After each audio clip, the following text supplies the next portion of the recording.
오늘은 하나님의 아름다운 덕을 선포하는 사람들이라는 제목으로 말씀을 나누고자 해요. 사중 정체성에 대해서 지난주에 이야기했습니다. 혹시 모르겠는 사람들은 유튜브에 보면은 지난주 설교들이 좀 정리돼서 올라와 있는데 들어보시면 나와요. 사중 정체성이라고 불려지는, 오늘 베드로전서 2장 9절에 나오는 로마라고 하는 도시, 이 사회가 어떤 사회였냐면 다들 중심에 들고 싶어하는 사회라 그랬어요. 서울에 대한 동경, 그 다음에 엘리트 집단에 대한 동경, 그리고 나름대로 인싸에 대한 동경, 영향력이 있으려면 거기에 있어야지라고 하는 로마의 중심부에 들어가고자 하는 동경이 있는 이 사회 속에서 흩어진 변방에 있는 나그네들에게 그러나 택하심을 받은 정체성을 가진 사람들이 우리들이다 라고 하는 하나님의 놀라운 약속이 들려졌어요. 이게 선언이었어.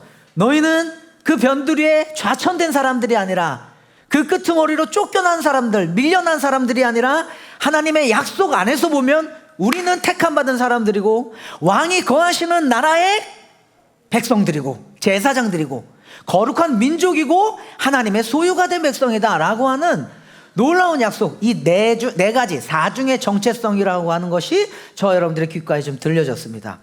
그래서 새해를 시작하면서 우리 이런 정체성을 가지고 살자고 그랬던 것 같아요. 우리는 어떤 사람들? 하나님의 택하신 족속, 왕에 거하시는 나라의 왕의 통치를 받는, 왕의 다스림을 드러내는 제사장 나라들, 또 거룩한 민족들, 또 뭐예요? 하나님의 소유가 된 백성. 이 정체성을 가지고 26년도를 시작해보자 그랬어요. 거의 처음 듣는 것처럼 잘 듣고 계신데 고맙습니다. 그러면 이제 유튜브에 올라와 있으니까 우리 박가진자님이 올려주신 영상을 잘 보시면 그게 나와요. 자, 근데 여러분들 보세요. 그럼 보세요. 내 사중의 정체성이라고 하는 것들로 우리를 성경이 하나님의 약속으로, 너희들은 너희가 생각한 것처럼 그렇게 보잘것없지 않아, 또는 그 중심에 들지 않아도 너희들의 정체성은 하나님의 약속 안에서 이런 거야 라는 게 설명되어졌어요. 근데 이렇게 설명되어진, 선포되어진 사중의 정체성이 어떤 목적을 가질 거 아니에요. 그 목적이 무엇일까? 라는 것을 오늘 2장 9절 한번 띄워줘 볼래요? 보면은 나와요. 이 2장 9절에 전체 목적절이라고 하는 부분이 나오는데 그게 여기입니다. 그래서라는 부분부터예요. 앞부분에 보면은 소유가 된 백성입니다라고 우리의 정체성을 힘있게 선포한 다음에, 그럼 저 정체성을 가진 우리는 어떤 목적을 가지고 살아가느냐가 요거예요. 한번 읽어볼까요? 그래서부터 시작. 그래서 여러분을 어둠에서 불러내어 자기의 놀라운 빛 가운데로 인도하신 분의 업적을 여러분이 선포하는 것입니다 라는 게 사실은 우리를 그런 정체성으로 부른 하나님의 목적이라고요. 우리를 택하신 족속으로 삼으신 이유가 이것이고, 우리를 하나님의 소유된 백성으로 부르신, 이 사중의 정체성으로 부르신 목적이 요거라는 거예요. 저 지점을 저는 오늘 두 가지의 좀 키워드를 가지고 이 구절 안에서 여러분들에게 좀 풀어내보려고 합니다. 첫 번째는 뭐냐면, 그래서 여러분들을 어둠에서 불러내어 자기의 놀라운 빛 가운데로 인도하신 분의 업적이라고 불려지는, 저게 새 번역으로는 이렇게 되어 있지만 개역 개정이라고 하는 성경을 보면요, 뭐라고 되어 있냐면 놀라운 빛 가운데로 인도하신, 그러니까 아름다운 덕이라고 되어 있어요. 업적이라고 하는 저 단어가 아름다운 덕. 헬라어로는 아레테라고 하는 덕, 이 덕을 의미하는 단어거든요. 요 아레테라고 하는 단어가 사용되어졌는데, 첫 번째로 그럼 덕이 뭔가, 저 아름다운 덕이라는 게 뭔가 라는 거를 조금 설명해 보고자 합니다. 최대한 쉽게 한번 해볼 건데 수업 듣는다는 마음으로 잘 들어주시기 바랍니다. 아름다운 덕은 무엇인가? 제가 페이퍼 드렸어요. 혹시 보이세요 여러분들? 참고하시면 좀 도움이 돼요. 여러분들 기본적으로 아레테라고 하는 단어는 그리스어예요. 그러니까 고대 그리스 사회에서 이 아레테, 덕이라는 것이 어떻게 사용되어지는 걸 우리가 살펴보면 되는데, 여러분들 기본적으로 덕이 뭡니까? 어떤 그 사람의 성품, 뭐 인격, 이런 걸 얘기해 볼 수 있을 것 같아요. 근데 고대 사회 그리스에서 아레테라고 하는 덕은요, 기본적으로 뭐 탁월함, 뛰어남, 드러낼 만한 가치, 뭐 이런 걸 의미했던 것 같아요. 근데 그리스 철학에서 이 덕은 특별히 한 개인의 인격적 수양으로 만들어진 성품을 말하는 게 아니라, 이게 중요해요, 철저하게 공동체적인 덕이었어요. 이렇게 좀 설명해 볼까? 자, 보세요. 용서라는 것도 덕이죠. 덕목 중에 하나죠.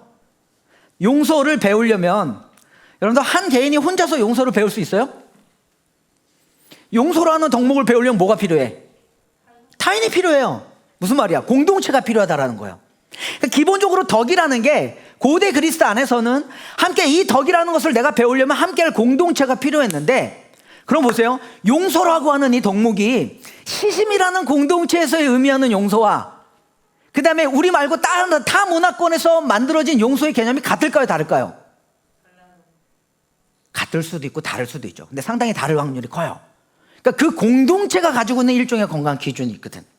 그러니까 그리스라고 하는 고대의 이 도시에서, 특히 폴리스라고 하는 도시를 가지고 있는 이 도시 안에서 아레테라고 하는 덕은 그 폴리스라고 하는 그리스 공동체를 향하고 있었고, 철저하게 그 공동체적인 동목으로 나타나는 게 아레테, 덕이다 라고 이야기해 볼 수 있는 거예요.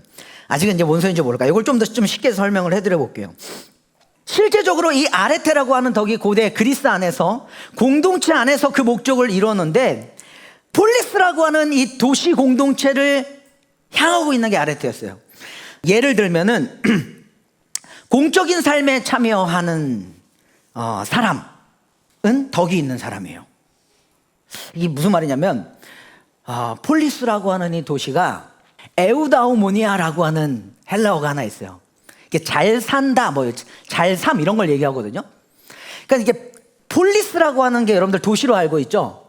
근데 실제로 그리스에서 폴리스는 오늘날 같이 안산 이런 도시를 의미하는 게 아니라 목적을 가진 공동체적인 도시였어. 그럼 고대 사회 그리스에서 폴리스의 목적은 뭔지 아세요? 에우다오모니아. 그러니까 잘 사는 사람들을 만들어내는 곳이 폴리스라고 하는 공동체의 목적이었다고요. 그러면 이 그리스 안에서 덕목이라는 것, 아레테라고 하는 덕은 뭐냐면 에우다오모니아, 이 폴리스라고 하는 공동체가 잘 사는 인간을 만들어내는데 필요한 일종의 덕목이라고 좀 보면 돼요. 그러니까 덕이 철저하게 개인적인 게 아니라 공동체적인 걸 의미해요. 그런 의미에서 이 폴리스라고 하는 도시 안에서 덕이 있는 사람은 뭐냐면 공적인 삶에 참여하는 사람이에요. 어떤 사람인지 알아요? 투표하고 정치에 참여하고 그래서 의견을 제시하고. 그러니까 덕이 있는 좋은 시민이 광장이라는 곳에 나와서, 아고라를 말해요, 광장에 나와서 토론하는 사람들, 민회에 가서 발언하고 표결하는 사람들, 법과 정책에 무관심하지 않고 그것을 잘 이끌어내서 우리가 살고 있는 이 폴리스에서 에우다오모니아, 잘 산다고 하는 것이 이루어질 수 있도록 힘있게 뭔가 활동하는 사람들을 덕 있는 사람이다 라고 얘기한 거예요. 이해가냐 다이야?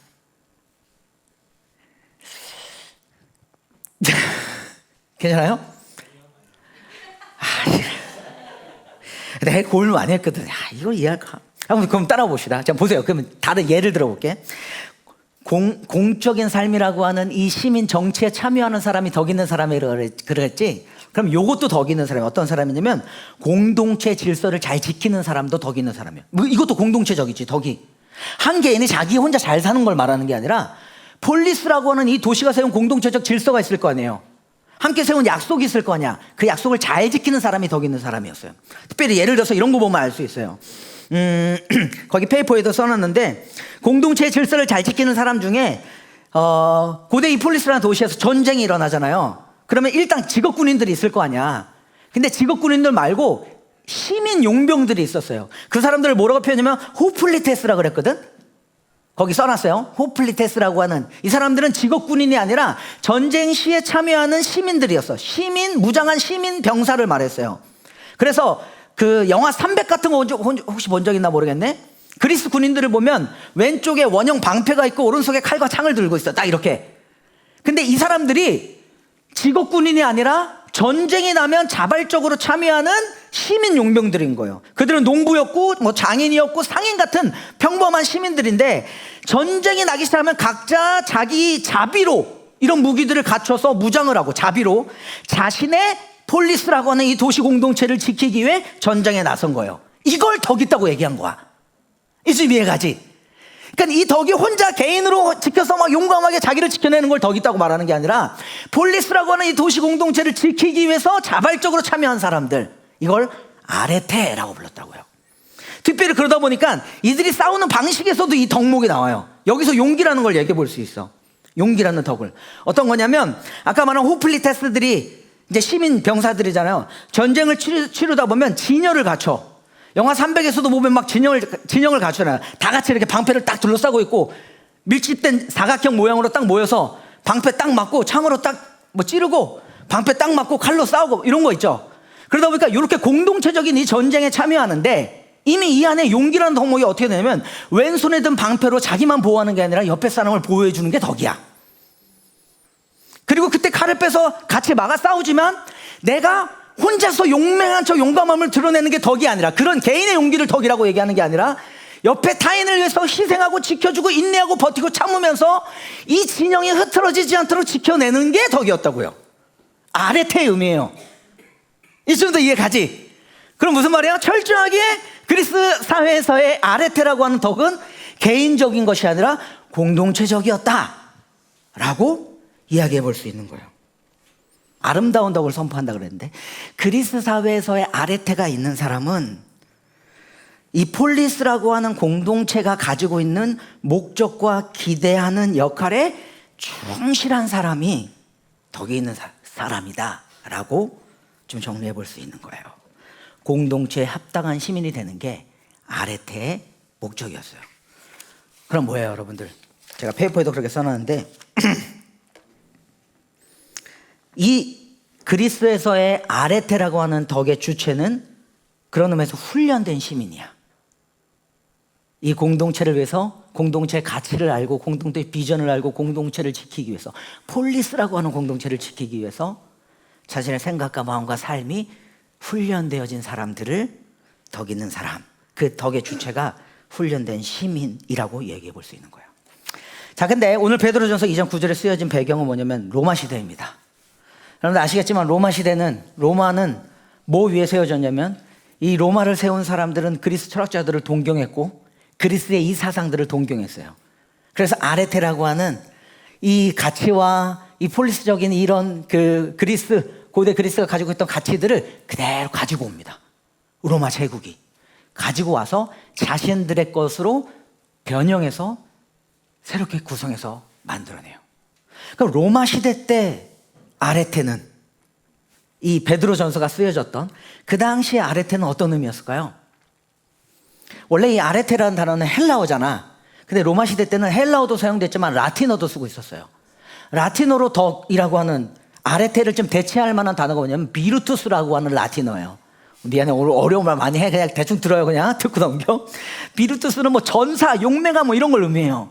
그게 무슨 말이냐면 로마 시대에 와서는 고대 그리스에서 가졌던 공동체를 위한 이 아레테가 로마 제국을 위한 헌신과 충성과 쉽게 말하면 용기로 완전히 대체된 거예요. 그러면은 생각해봐. 고대 그리스에서는 아레테라는 게 이 폴리스라고 하는 공동체를 지키기 위함이었다면, 로마 시대 때의 아레테는 뭘 지키기 위함이에요? 로마 제국을 수호하고 지키는 사람들이 용감한 사람이고, 로마 제국을 위한 사람들이 덕 있는 사람이라고 불려졌던 거예요. 여기까지 이해됐지? 오케이. 그럼 굉장히 많이 왔어요. 이제 이러면 돼. 그렇기 때문에 그러면 로마 제국에서의 덕은 뭐냐면, 덕의 주체가 누구냐면 로마 황제와 이 황제가 만들어낸 로마 제국의 질서를 지켜주는 사람들이 덕 있는 사람인 거야. 한 개인이 혼자서 조용하게 자신의 덕목을 쌓는다고, 군자의 인격을 가진다고 해서 그가 덕 있는 게 아니라 이 로마 제국을 위한 헌신과 수고가, 아, 저 사람 참 덕 있다 라고 사회적으로 칭송받고 덕망했다 라고 일컬어진다고 이해하면 됩니다. 자, 근데 우리가 알고 싶은 거는 그거 알고 싶은 게 아니잖아요. 자, 요 배경을 두고 뭘 보고 싶냐면, 그럼 베드로전서에서 말하는, 성경이 말하는 덕은 뭘까? 성경도 똑같이 이 아레테란 단어를 썼어요. 실제로 베드로전서 2장 9절에서, 아까 그 구절 한번 띄워줘 보세요. 성경 구절 2장 9절에 보면 인도하신 분의 업적이라고 불려지는 저 업적이라고 하는 저 단어가 아레테예요. 여러분들, 저게 개역개정에서는 아름다운 덕이라고 얘기했잖아요. 이 단어가 아레테인데, 내용을 보면 성경이 말하는 아레테는, 성경이 말하는 덕은 아까 말한 그리스사에서 말한 것과 로마서에서 말하는 덕과는 완전히 좀 다른 내용이에요. 그럼 성경이 말하는, 베드로가 말하는 덕이 뭘까? 여기 보면 여러분을 어둠에서 불러내서 자기의 놀라운 빛 가운데로 인도하신 분의 업적이라고 표현하는데, 여기서 덕의 주체가 바뀌어요. 그리스에서 덕의 주체는 쉽게 말하면은 이 폴리스를 위한, 이 공동체를 건강하게 세우기 위한 시민들이었어요. 로마 사회에서 덕의 주체는 누구예요? 로마라고 하는 제국을, 이 질서를 유지하기 위한 시민들이 덕의 주체였어요. 성경이 말하는 덕의 주체는 누굴까? 그렇지. 이 본문의 구절이 그래요. 이걸 다시 한번 목적절을 다시 읽어볼까요? 여기 보면 이래요, 여러분들. 그래서 여러분을 어둠에서 불러내어 자기의 놀라운 빛 가운데로 인도하신 분의 덕. 그러니까 이 덕의 주체가 누구야? 우리 자신이에요? 그리스도인들 저와 여러분들의 업적이에요? 우리가 잘 사는 거예요? 우리가 착한 사람이 되는 겁니까? 그게 아니라고요. 철저하게 그게 아니라 이전에는 우리가 어둠 가운데 있었던 나였는데 그런 나를 불러내셔서 빛 가운데로 인도하신 하나님의 구원의 은혜를 베푸신 하나님의 모든 행위들, 이게 덕이라고요. 아멘? 저는 여러분들 이 덕을 여러분들이 경험하길 간절히 소원합니다. 이게 베드로전서 2장 9절이 분명하게 선포하는 덕의 의미입니다. 그럼 여기서 뭐가 사라지는 줄 아세요? 우리가 아무리 하나님의 자녀가 되었어도 우리가 드러내는 모든 선한 행실들이 그것이 덕이 아니라 나를 그렇게 만들어내고 불러주신 하나님의 일하심. 알잖아, 하람아. 왜 너를 이름 불렀지? 빌템이. 나 같은 사람을 전에 어둠에서 우리가 어떻게 있었는지 나는 알잖아. 근데 그런 나를 불러내셔서 빛 가운데로 인도하신 이 하나님의 위대한 업적이 우리가 자랑하고 선포해야 될 덕이 된다는 거예요. 덕의 주체가 인간이 아니라 하나님이 되는 겁니다. 실제로 그래요, 여러분들. 어둠에서 빛으로 인도해야 됐다는 말이 무슨 말일까요? 출애굽 사건을 보면은 거기 나와요.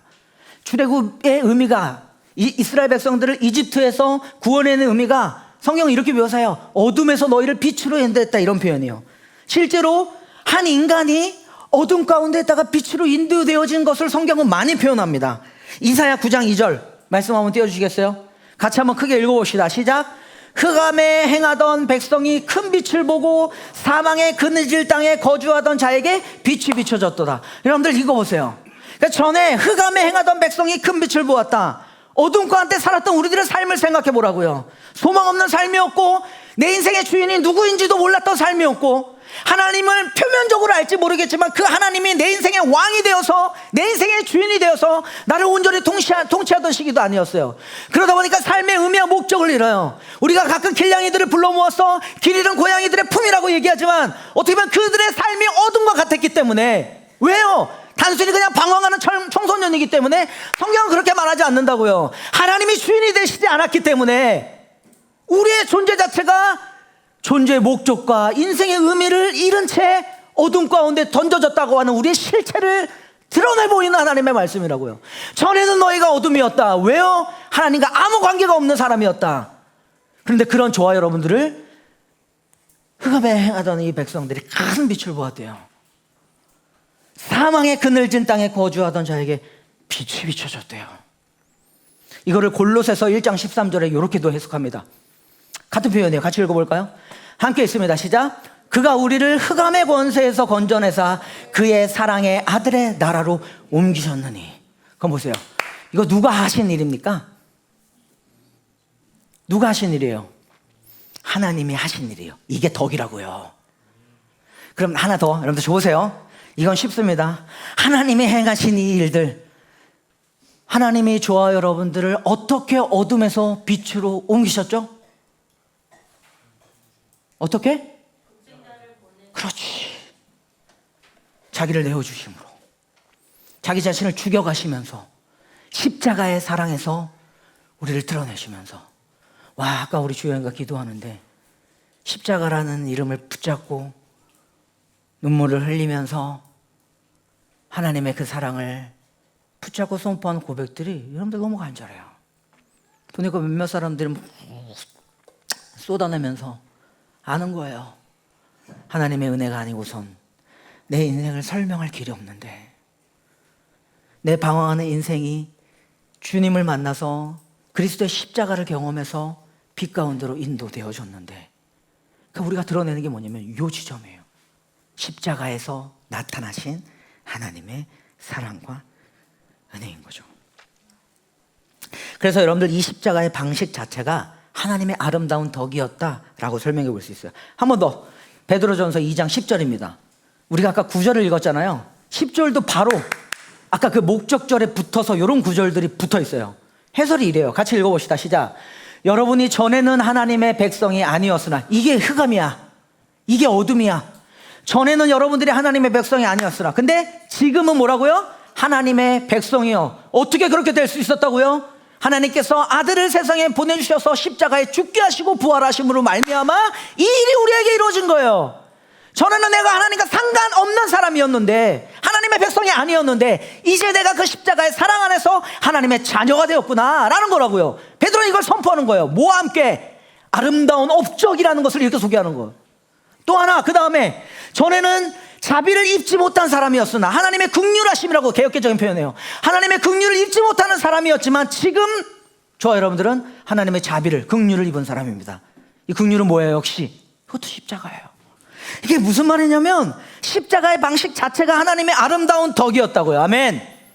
그리스도의 덕의 목적은, 고대 그리스에서의 덕의 목적은 폴리스라고 하는 이 공동체의 목적을 향한 시민의 탁월함을 말했어요. 로마에서의 덕은 제국을 유지하는 힘이었고 수단이었습니다. 그런데 기독교의 덕은 뭐냐면요, 십자가를 닮은 삶 그 자체가 되는 것, 이 하나님의 위대한 업적을 선포하는 게 그리스도인들의 덕이라고요. 아멘. 일단 요걸 하나 굳건히 잡으시기 바랍니다. 동시에 요게 있어요. 그럼 보세요. 9절 다시 한번 띄워주시고, 9절을 보면, 그래서 여러분들을 어둠에서 불러내어 자기의 놀라운 빛 가운데로 인도하신 분의 업적을 여러분이 선포하는 것입니다 라고 하는 요 목적절에 주동사가 있어요. 가장 선포하고 강조하는, 그게 뭔지 아세요? 맨 뒤에 여러분이 선포하는 것입니다.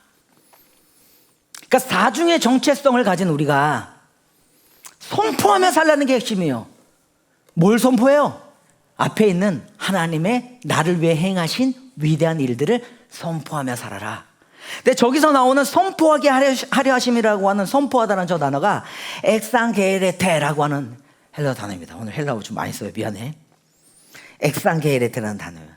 이게 뭐냐면은 공적으로 알리다, 드러내다, 공적으로 증언하다, 뭐 이런 의미예요. 여기서 여러분들 역시 교회가 무엇인가가 정의됩니다. 시심은 뭐 하는 데냐면요, 이 공동체는, 여러분들 우리가 함께 모인 공동체는 뭐 하는 곳이냐면요, 기본적으로 저와 여러분들은 하나님의 자비를 입은 공동체입니다. 아멘. 우리는 모두 다 지난 과거에 하나님의 자녀가 아니었던 적이 있었고, 또 뭐예요? 지난 과거에 어둠 가운데 있던 적이 있었고, 긍휼함을 잊지 못한 적이 있었는데, 지금은 우리는 다 뭐예요? 하나님의 긍휼하심을 입은 사람들이 되었다고요. 어떻게? 강아지 때문에.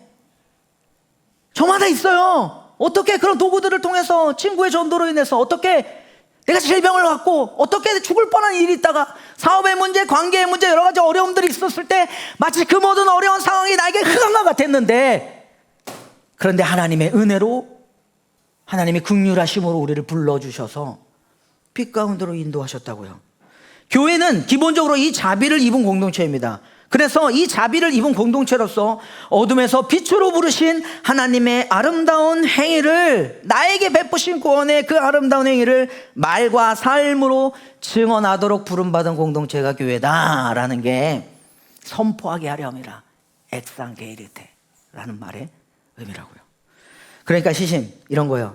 존재된 너의 삶으로, 존재된 여러분들의 삶으로 불러주신 사중의 정체성을 가지고 있다고 그랬죠. 택하신 족속, 왕같은 제사장, 거룩한 민족, 소유된 백성으로 올 한 해 한번 치고 나가보자 그랬잖아요. 이 하나님의 정체성을 선명히 붙잡고, 그렇게 부르신 하나님이 우리를 그렇게 부르셨으니 이 존재된 저와 여러분들의 삶으로 합당한 삶을 살라는 거예요. 이 선포가 말만이 아니라 삶과 존재 전체로 드러나라는 게 2장 9절의 핵심입니다. 하나님께서 요 귀한 메시지를 지금 누구에게 또 들려주시냐 이거야. 지난주에도 얘기했지만 이 말씀을 듣고 있는 베드로전서 1장 1절에 이들은 지금 어떤 사람이에요? 기억이 안 나니? 혹시 1장 1절 준비돼요? 오, 땡큐. 한번 띄워주세요. 다 함께 큰 소리로 또 읽어봅시다. 시작.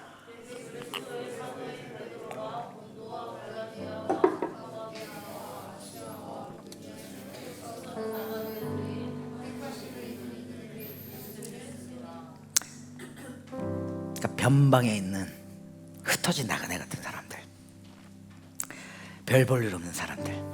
저 보세요, 여러분들. 그리스의 덕이 공동체적인 덕이라 그랬어요. 로마에서 또 제국을 위한 덕이라 그랬어요. 근데 이 그리스의 덕과 로마 제국을 위한 이 덕 아레테라는 게 한 가지 배제한 게 있었어.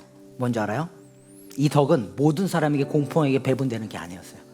이 덕의 주체에서 배제된 그룹들이 있던 거예요. 누구냐면 여성, 노예들, 이주민들, 그리고 상인들. 이런 사람들은 폴리스를 폴리스답게 만드는 이 덕에 해당되지 않는 사람들이었어. 로마 제국을 더 힘있게 세우는 이 덕에 아예 끼지도 못하는 그룹들이었어요. 다시 여성, 노예, 이주민들, 상인들. 그들은 왜 거기 묶였을까요?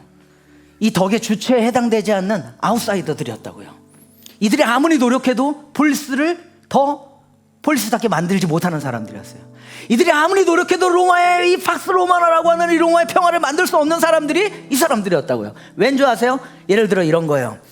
여성, 그리스나 로마 사회에서 여성은요 좀 가부장적인 시대였기 때문에 남편에게 복종하는 게 여성의 어떤 의무였어요. 그 시대는. 그러니까 여성을 비하하는 건 아닙니다. 그냥 가부장적인 그 틀 안에서 그랬어요. 그러다 보니까 여성이 이성은 가지고 있었는데, 기본적으로 아리스토텔레스라는 철학자는 이 덕이라는 게 이성을 훈련함으로 인해서 덕목이 만들어진다라고 생각했는데, 여성들이 이성이 없는 건 아닌데 집안에서만 오이코스라고 하는 이 집안에서만 살림을 하고 복종하면서 이들이 플레이를 하다 보니까 여성들은 뭘 못하냐면 아까 말한 정치 참여를 못해요. 투표도 못해. 그쪽으로 들어오지도 못해. 그러다 보니까 폴리스의 건강을 위해서 여성들이 기여할 수 있는 게 없겠죠. 배제된 거예요. 이가요? 이런 식이었어요. 상인들은 왜 배제되는 줄 아세요? 이들은 열심히 일해서 먹고 살아야 했거든. 근데 열심히 해서 먹고 사는데 뭐랑 대치되냐면, 그 당시에 아레테라고 하는 덕목을 가지려면, 여러분들 우리 히보 목사님이 옛날에 아지트 스콜레라고 하는 단체를 운영했는데 혹시 아는 사람? 그지? 그 출신이지. 여기는 스콜레라는 단어가 있어. 이게 방과후 대안학교 같은 야학 같은 곳인데, 스콜레라고 하는 단어가 여러분들 원래 그리스어로 여가라고 하는 단어예요. 스콜레 원래 의미가 여가라는 단어예요. 근데 고대 그리스에서는 이 스콜레 여가라는 단어를 어떤 식으로 여가를 활용했냐면, 성인 남성들이 사유하고 토론하면서 이 여가 시간에 덕을 함양하는 거야. 훈련하는 거야. 그럼 봐요. 상인들은 먹고 살기 바쁘다 보니까는 이 스콜레를 가질 시간이 없어. 덕을 함양할 시간이 없는 거야. 그러다 보니 어떻게 돼요? 덕의 주체에서 밀려나게 돼요. 이거요? 이런 식이에요. 이주민들은 왜 이 덕의 주체가 되지 못했을까? 그들은 소속이 달랐어요. 무슨 말이냐면, 그리스인들은 이미 폴리스에 소속되어진 사람이었기 때문에, 로마 제국에 소속되어진 로마 시민권자들은 이미 시민권자였기 때문에 로마 제국을 위해 헌신하고 폴리스를 헌신한 이 가치들을 이미 공유하고 있는데, 이주 배경을 가지고 있는 이주민들은 이미 소속이 다르니까 그 목적에 부합하지 않은 거예요. 그래서 배제된 거예요.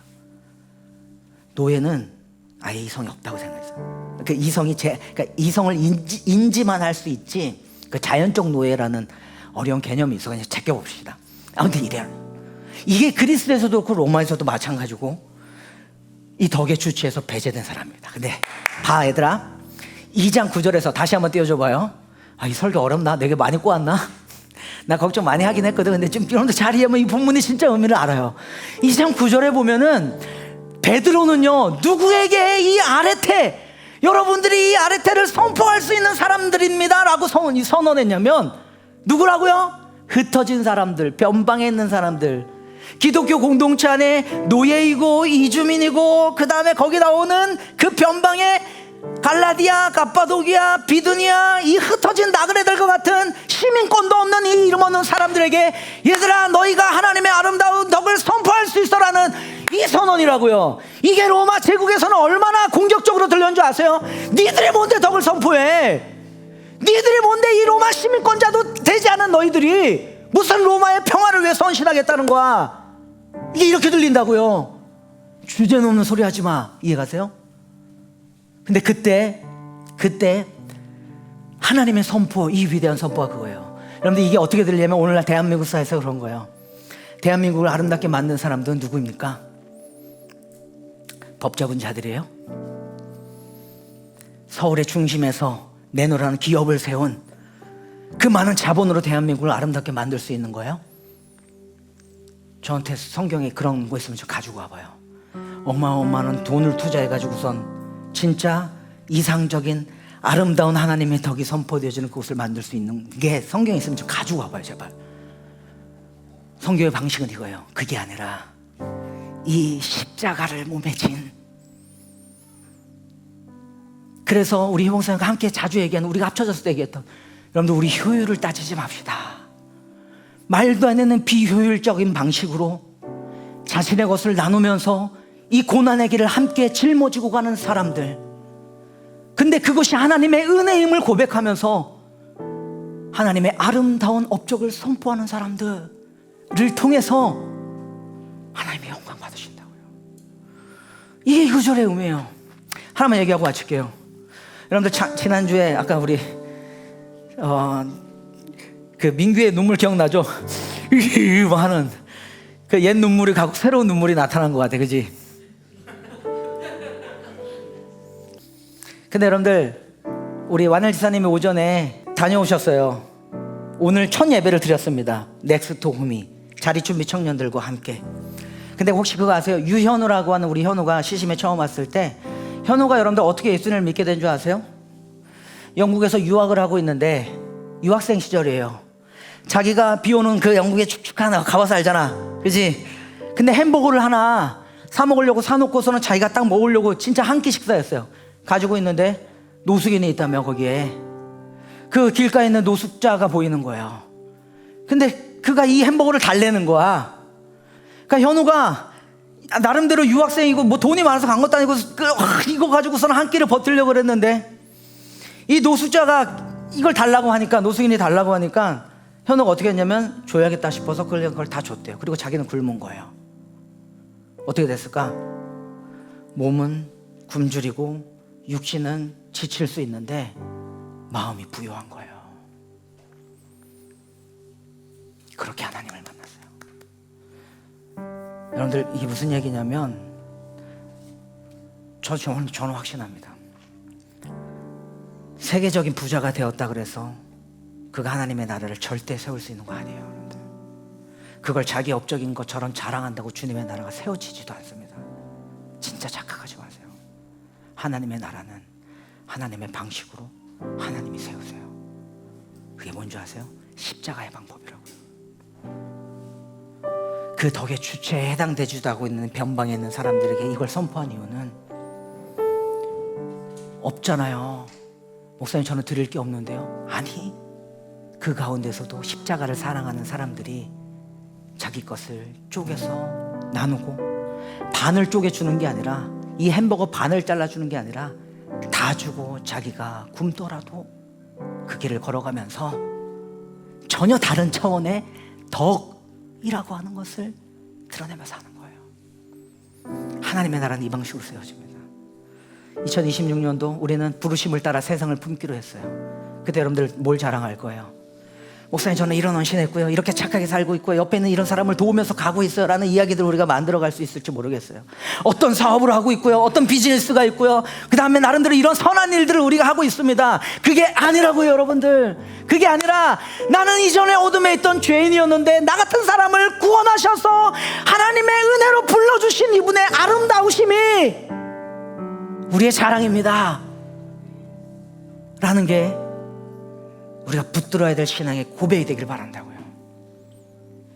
저도 마찬가지고, 내가 이렇게 해서 이렇게 시심의 개척자들이 있어요. 우리가 노력해서, 그치 정재야 우리 많이 왔잖아 했더니 여기까지 왔습니다. 그거 자랑한다고 하나님의 나라가 세워지는 게 아니라, 말도 안 되는 방식이었고 그렇게 할 수도 없는 우리였는데 하나님이 은혜 주셔서 한 사람 한 사람 바꾸시고 변화시키시고 그를 어둠에서 빛으로 불러내신 이 하나님을 마음껏 자랑하는, 그것을 더 풍성히 자랑하는, 그렇게 자랑하기로 결심하는, 나를 드러내고 나를 자랑하는 것이 아니라 이 그리스도의 십자가를 자랑하는 우리 시심이 되길 바란다고요. 이걸 위한 사중의 정체성이에요. 아멘. 우리 옆에 계신 분들과 인사합시다. 십자가를 사랑합시다. 하나님을 자랑합시다. 그런 의미에서 교회는 여러분들 이런 거예요. 시심이 무슨 대단한 덕이 있어서 사람들을 일로 데리고 와서 하는 게 아니라 우리는 하나님의 아름다운 업적을 드러낼 한 몸된 공동체입니다. 누군가 아랫마을에 왔을 때 이 사람들 참 따뜻하다라는 걸 1차적으로 느껴야 될 거예요. 근데 알고 봤더니 그 따뜻함이 하나님의 것이었어. 이 사람들 참 선하다. 근데 알고 봤더니 그 선함이 하나님의 것이었어. 그렇게 해서 주님의 아름다움을 드러내는 우리 모두가 되었으면 좋겠습니다.